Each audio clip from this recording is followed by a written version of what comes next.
One of the biggest mistakes that I see business owners make who are trying to navigate government contracts, who are trying to figure out how to get into government contracts. They've registered, they've maybe delegated the responsibility of bidding on proposals to someone outside of their organization or tried to do it themselves, and they're stuck bidding and not getting anything out in return. And so today I want to talk to you about the ramifications of that and why it's important to have proof and ability. Like these are the two most important things when a buyer is making a decision. Now, I use the word buyer because in the sled market, the procurement officer or the purchasing manager, those are different terminologies versus in the federal market, which is contracting officer. They're doing just about the same, similar things, mostly similar things. They're buying services and goods and services. However, there's different details or responsibilities that they have. Nonetheless, they are a buyer. Now, the challenge is that they're selecting the person or company that has the least amount of risk. So, what risk looks like? It's kind of like if you go shopping for a car and you consider buying a used car. Maybe it's for your fleet. And you go to the dealership, you're looking for a pre owned certified vehicle. Now they show you different vehicles and you want to get the history of those cars, right? That's just good business. You want to know whether or not this vehicle has been in an accident or if there's anything that you should know to be precautious and just really intentional about your buying decision because you're going to put thousands of dollars towards this vehicle. It's the same thing when it comes to government contracts. They're looking to mitigate risk. And if you can't or you haven't been able to articulate your ability to mitigate that risk or lower the risk for that agency to select you, then it's going to cause some friction. So let me give you an example. Well, this is a while ago. So one of our clients who, when they first came to us, and I was coaching them through exactly how to optimize their proposal responses because they were so used to using AI. Like they were using an automated system. They had purchased a licensed subscription to a tool that they found online and they uploaded the RFP and then outspit a proposal they can submit. Well, the problem with that is that it missed a lot of information because the tool wasn't refined. It didn't have the knowledge and the expertise of, someone who had done it for 20 years and has a $5.7 billion track record. And of course, there were some holes or some gaps, but they kept submitting proposals. They kept bidding on opportunities and they didn't understand why they kept losing. So when this individual, got on the phone, this decision maker of a multi-million dollar business came on the phone with me and we're going through the opportunities that they responded to. I'm comparing it to the solicitation and then what they responded to. And I'm realizing they actually didn't respond at all. They talked about themselves. They had information about their company, what their services were, and their pricing. And that pretty much was it. A lot of boiler plate, standard language, but nothing really detailed. And it just doesn't really say anything. It's just kind of rambling, if you will. Well, I explained to them, they actually didn't answer any of the questions. There was a lot of questions in the solicitation they could have asked or they could have answered. And so when we were going through the questions, it was really quick responses. In fact, I told him, I said, do you have an iPhone? He pulled out an iPhone on the Zoom call. And I said, okay, I'm going to ask you the question and I want you to dictate it to your phone. And so that's what we did for about 20 minutes. And in 20 minutes, he wrote a proposal. Now, why was that so important? Because the information was in his head, But it's not scalable to do it that way because as a business owner, you're looking to grow your business. You have a vision, you have something that you want to achieve, and you keep getting sucked into the day to day activities that are operational. And this was exactly what his challenge was. He said, I just wanted something fast. I just wanted to use something fast. And this is why I selected this tool. It's like best rated, it has ads running to it, tons of testimonials. And what he didn't realize, what I explained to him, is that those people or the companies that were using that tool already had a framework. They had already a system. And so just adding the system to something to automate was working for them versus someone who didn't have a system and was looking to automate. There's a huge gap. So in this video, I want to share with you three things, three specific points to cover on how you can show proof in 60 seconds that you actually know what you're doing and the capacity to deliver it. One of the mistakes that people make is they bid on contracts they don't know whether or not they can deliver on. And some people actually won't bid on something because they don't know how to deliver on it. They can't envision what the outcome is going to look like. And that's going to make it very difficult for you to persuade anybody to buy anything from you. If you can't see it, then you can't attach to it. You can't connect to it. And that way, and thus, you can't communicate it to someone else. So, the first thing that you want to do is build your past performance or your proof library. Now, when you build a past performance proof library, it's going to include, like, this is a simple Google sheet, nothing complicated. And in fact, you could use AI tools to just help you put all this information together. But the first thing that you're going to want to have in there is the client names, like who actually have you served and their industries, a description of exactly what you delivered and why you delivered it. What was the problem that they had? Why was there an emergency that they needed to give you money so that you could solve the problem? The next thing you're going to include in there was the price. So the price or the investment that they paid. And then also you're going to include the cost. Now, a lot of people will say, well, why do I need to include the price and the cost? Well, here's the thing. When it comes down to bidding, there are different opportunities that are going to be bid based off the lowest price. And we always want to make sure that you have a comfortable profit margin. But most of the time, those situations, specifically when you run into that situation, it's because that agency or the contracting officer is not educated on how to buy those services. So that's an opportunity to sell to them before the solicitation ever hits the procurement site.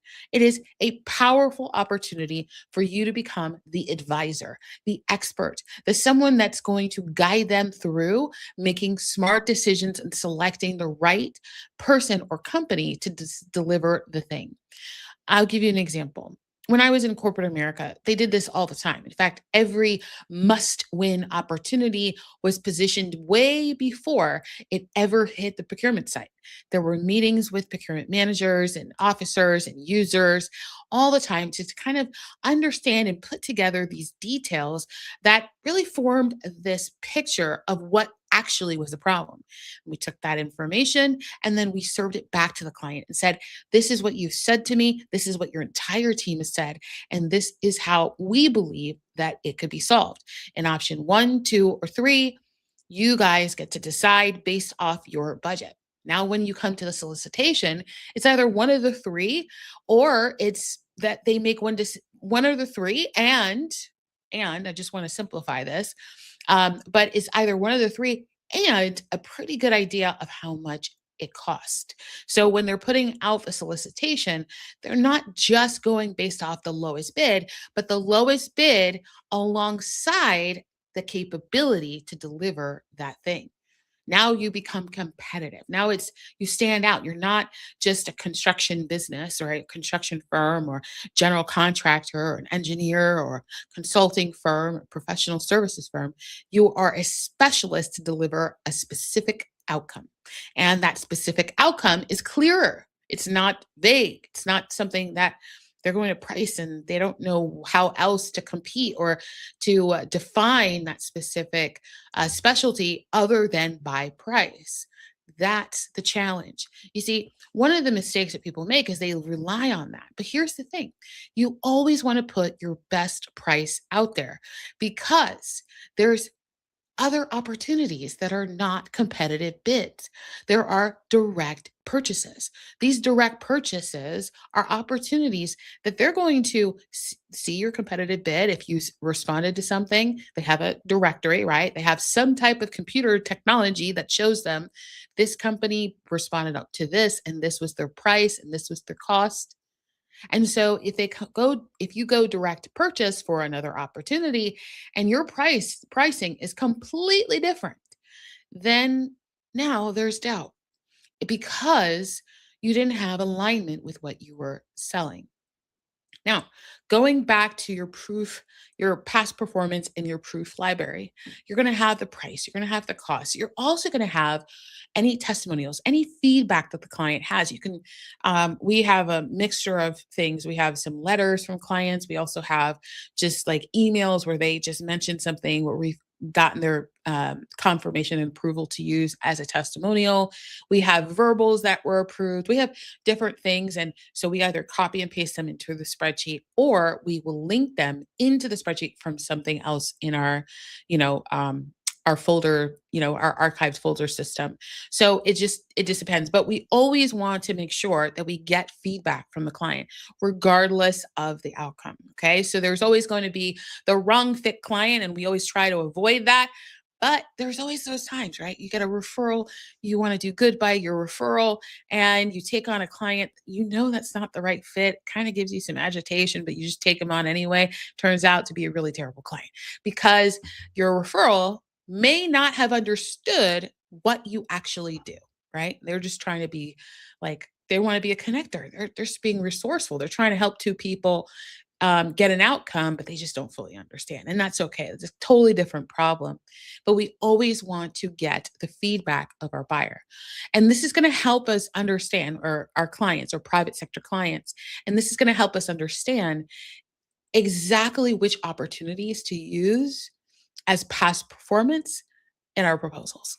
Because if they say, well, it was a mediocre, it was okay, it's probably not the best person to put as a referral or a reference in your proposal because they kind of didn't feel good, right? You delivered the thing, it was a great outcome, but how they felt about it is what they will say on the phone about your company. So we want to keep track of what their feedback is and use that as a barometer for responding to proposal references or outcomes that come along with that. So that spreadsheet, it's really simple. It's right, very, very simple. You're just adding that every single time. Something that you can delegate to AI to help you gather that information and put it into a spreadsheet for you. But the goal is to get organized. Now, that's the first step we usually run through in our coaching clients is getting organized, like taking all of your information and translating it into public sector speak. Because we all know that there's a lot of terminology. There's a lot of language that we don't use in the private sector. And there's translations and there's, how, like I shared with you earlier, like what's a buyer? Okay, there's either purchasing officers or contracting officers. There's different terminology. They have different certifications and they have different registrations and there's different departments within an agency and there's different locations with specifically with federal agencies. They're not just in Washington D.C., they're across the United States and even abroad. And so knowing all of that, understanding it like bit by bit and just kind of understanding that there's more than it's what's on sam.gov or what we see on the news, more than what we see. We have to also take in consideration that we can't just speak the same way that we would in the private sector. So that's the first thing that I would recommend you guys do is past performance in a proof library. Super simple, easy activity. I'd highly delegate it to somebody else because it's something that anybody really could do as long as they have access to those files. The second thing is to map delivery capacity. So this is going to help you protect your margins at scale. So we want to get I want you to get the biggest contracts as possible, right? You want to get the $100 million contracts and the $1 billion contracts, but we have to start somewhere. And the low hanging fruit is usually what's going to be translatable into public sector. Let me give you an example. Okay. Let's say you did some you did some HR training at a private hospital. Okay, you did some HR training at a private hospital. Well, that's naturally transferable because there are public hospitals and they have HR too, and they potentially might need HR training. It's a very simple translation. And these are the low hanging fruit. This is why we always want to look back at what has the company delivered, what was the outcome, what was the response, because we want to take those that were, I mean, people were excited about, they just couldn't stop referring people to you. They just loved it. They just love the outcome. They keep buying from you. We want to use those as much as possible because it's proof that you know how to deliver. It mitigates risk, it lowers risk in the mind of the buyer. Okay. So, mapping out delivery capacity. Now, there's teaming arrangements, like, if you're a subcontractor or if you're delivering a specific scope of work to get the outcome that the client is looking for. This is usually the one that people overlook often is they're looking for contracts that only they can deliver on, which are prime contractors, right? Or prime contracts most of the time. And there are many more opportunities other than those prime contracts that you should be aware of, right? So there's prime contracts going back to the HR training example, and they might put a solicitation opportunity out there for you. Most of the time, that will be direct just because well, I'll keep it simple at that example. Um, and then there's also, so if there's a competitive bid for that, and then there's also direct response. So either way, how are you going to deliver the thing? More likely, you'll be able to deliver it exactly how you've delivered it before. You see how you saw clarity because you've done it before, you have confidence, and that gets translated into messaging, to pricing, to conversations, everything, and that mitigates risk. Now, say, for example, it was included in a bigger scope of work. Like it was an overhaul of health and wellness and within an entire department. And then it had scope, it says HR training. Now, most people that I've spoken to, that we've done surveys on, they say they would never bid on that because we can't do everything else. Well, in actuality, you could, but you just have to have a different positioning. The positioning there is you to be a sub or a teaming partner. And so, who would be the prime that could deliver on the other elements or the other ingredients of the scope of work that could help you bid and win that contract? And this is a really easy thing to look up because everything is public record. So just kind of keep that in mind. Anytime you think to yourself, I can't figure this out, I don't know where to look, it's everything is public. Now, I'm going to say that with this caveat. If you want to take longer, do it yourself. If you want to do it the wrong way, do it with AI. And if you want to do it the fast way and the right way, do it with an expert. Simple, straightforward. It applies to every part of your life because AI doesn't know expertise, it knows information.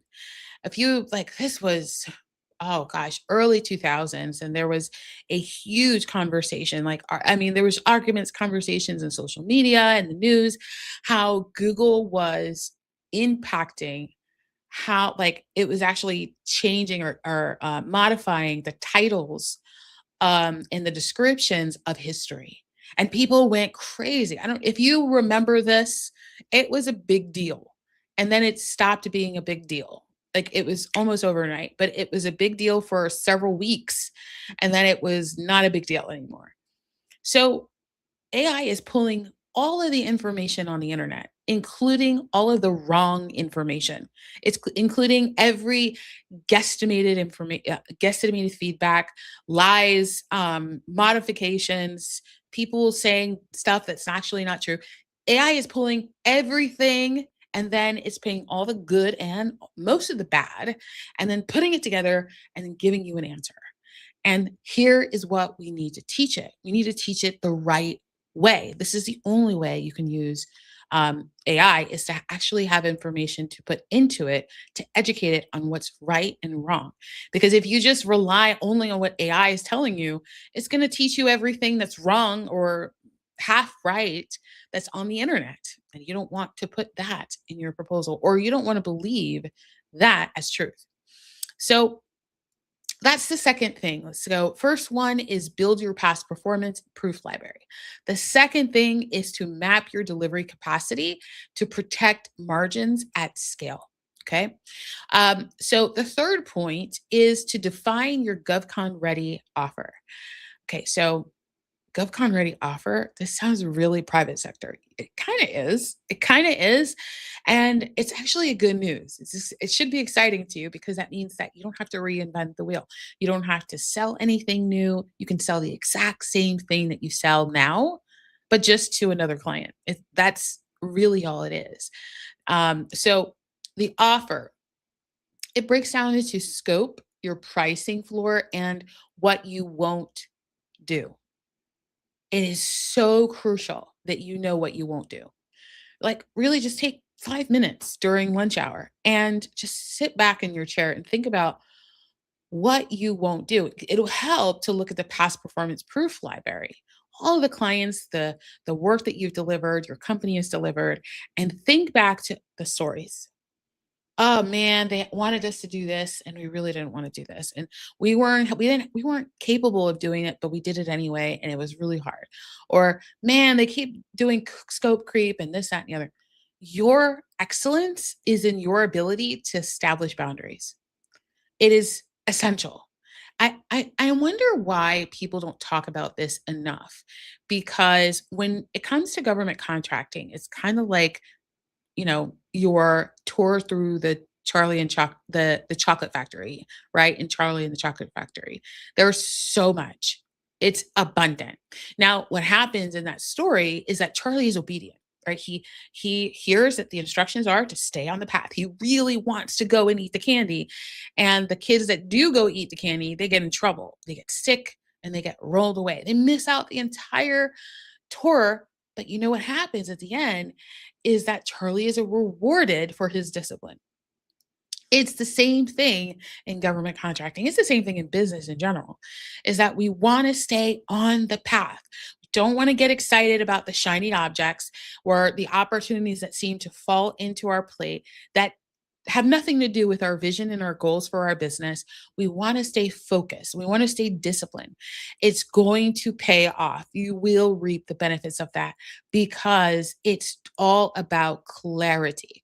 And so many people are striving to get clarity. So many people are trying to quiet all the noise and stay focused on the signal. And I'm here to tell you is that if you feel like you have a lot of noise, that you don't know where to start, that you feel overwhelmed, that you feel stressed out, that you are feeling like you're going in circles, you just like feel stuck and it's just the same thing, a different day, you feel overwhelmed, and it's starting to show almost like just a jammed dam, a river waterfall that's full of like trees and leaves and debris, and it's just like it's full and it cannot move. I'm here to tell you that it's because you've made too many decisions. You made a decision not to make a decision. You've selected government contracts. You want to write a book. You want to do speaking engagements. You want to use AI. You want to create automations. You want to hire more people. You want to, and also you can't hire better people because you can't invest at that level yet. And you know that this is kind of like a chicken or egg situation. In order to get the contract, you got to have the best people. But in order to get the best people, we got to have the government contract. And I'm here to share with you, it's just one decision. Everything else that is overwhelming you in your business, these are things that you've just decided to overwhelm you. So the easy way out of this, and this is such a great activity to do over the weekend. You just, kind of like wake up, you could lay up in bed and just think about it. What is the one decision that will move my business forward? What is the one decision that if I lay it down now, if I start building the building now, that it will pay off eventually?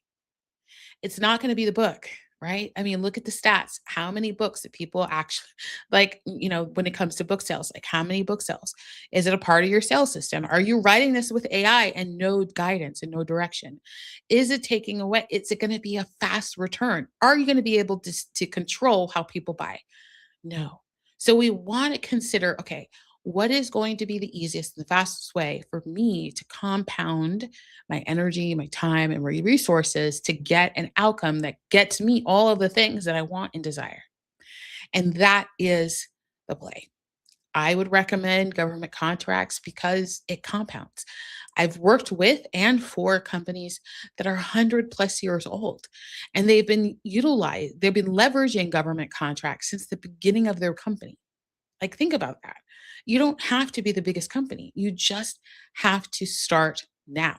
Start to build relationships, and then those relationships compound, and those contracts compound, and everything starts working towards the thing that you're desiring to do.